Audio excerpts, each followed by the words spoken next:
కేసీఆర్ రంగంలో దిగిన తర్వాత సభలకు పబ్లిక్ రావడం గావచ్చు, రోడ్ షోలు సక్సెస్ గావడం గావచ్చు. సో, బీఆర్ఎస్ సైడ్ ఏమన్నా ఓటర్లు మళ్ళీ అవకాశం ఉందనుకోవచ్చా? ఇంకోటి ఇక్కడ ఎందుకు అడుగుతున్నానంటే, బీఆర్ఎస్ ఓట్ బ్యాంక్ బీజేపీకి వేశారు అని జెప్పేసి ప్రధానంగా నడుస్తున్న చర్చ. ఖచ్చితంగా ఇది బీఆర్ఎస్ ఓటు బీజేపీ పోద్దనేది ఎన్నికలకు షెడ్యూల్ వచ్చినప్పటి నుంచే ఉన్న మాట. అవును. ఎందుకంటే కనీసం 6 అభ్యర్థులు బీఆర్ఎస్ నుంచి బీజేపీకి వెళ్ళిపోయారు కదా! అవును. అంటే సిట్టింగ్ ఎంపీలు కొంతమంది పోయారు. ఇక్కడి నుంచి వెళ్ళిన వాళ్ళకి అక్కడ బీజేపీలో టికెట్లు ఇచ్చారు.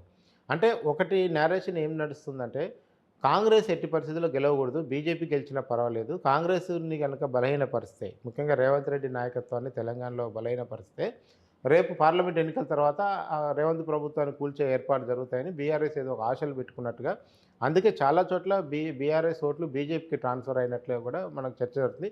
ముఖ్యంగా క్రాస్ ఓటింగ్ అనేది చాలా ఖచ్చితంగా జరిగింది.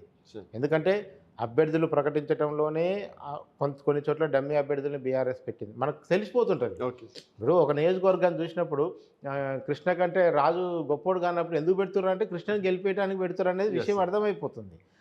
అంత క్లియర్ కట్గా కూడా జనాల్ని ఇంకా ఫూల్స్ చేయడానికి ఏదో ప్రయత్నం చేసినట్టుగా చేశారు. కానీ కార్యకర్తలకు కూడా తర్వాత పోలింగ్ దగ్గర పడితే కొద్ది వాళ్ళకు కూడా క్లారిటీ వచ్చింది. ఓహో, ఈసారి ఎంతో కొంత బీజేపీ వైపుకి ఎడ్జ్ ఉందన్న విషయంలో బీఆర్ఎస్ వైపు కూడా బీఆర్ఎస్ ఓట్లు కూడా అటు పోయే అవకాశం ఉందన్న దానికి రోజు రోజుకి బలం చేకూరింది. ఖచ్చితంగా క్రాస్ ఓటింగ్ జరిగింది. బీఆర్ఎస్ ఓట్లు బీజేపీకి పడ్డాయి. ఆ క్రమంలోనే ఇవాళ బీజేపీ డబుల్ డిజిట్ పైన మాట్లాడుతున్న కాన్ఫిడెన్స్ కూడా ఏంటంటే, మీరు చూడండి, బీజేపీలో, కాంగ్రెస్లో, బీఆర్ఎస్లో అభ్యర్థులను చూసుకుంటే ఈ 3 పార్టీలో బీజేపీ అభ్యర్థులంత స్ట్రాంగ్గా వేరే మిగతా 2 పార్టీల అభ్యర్థులు లేరు. మీరు ఒక 10 పేర్లు తీయండి అక్కడ ఇక్కడ 3 పార్టీలో. మీరు ఆ 10 పేర్లలో బీజేపీ అభ్యర్థుల పేరు చూసి అరే ఈ గ్యారంటీ గెలుస్తాడు కదా, ఎట్లా ఓడిపోతాడు అనే పరిస్థితిలో బీజేపీ అభ్యర్థులు ఉన్నారు.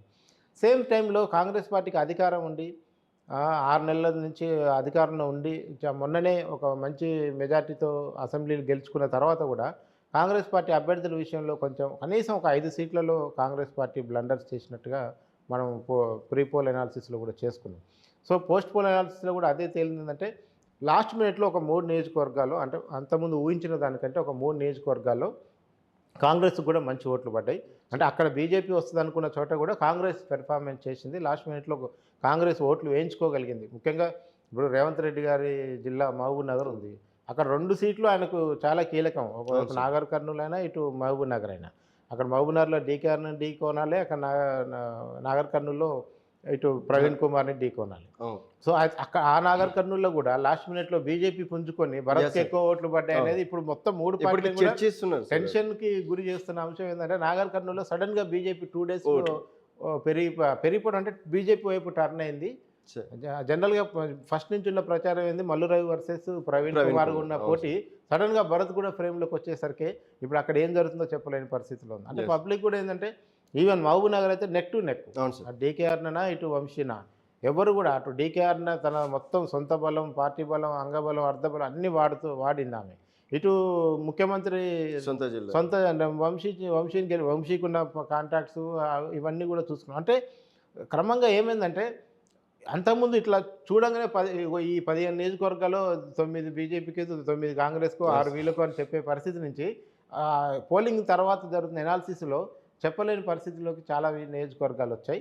ఏమైనా కాంగ్రెస్ పార్టీ ఇప్పటికి కూడా కాన్ఫిడెంట్గా ఉంది. జనం కూడా కాంగ్రెస్ పార్టీకి లాస్ట్ 3 డేస్లో కొంచెం పెరిగింది. అంతకుముందు లేదు. Before 5 days polling Congress party BJP కంటే ఒక సీట్ తక్కువ వస్తుందా అన్న పరిస్థితిలో ఉండే. అలాంటిది పోలింగ్ ముగిసిన తర్వాత జరుగుతున్న పోస్ట్ పోల్ అనాలిసిస్లో మాత్రం కాంగ్రెస్ కూడా మంచి పెర్ఫార్మెన్స్ చేసినట్లుగా కనపడుతుంది మనకి.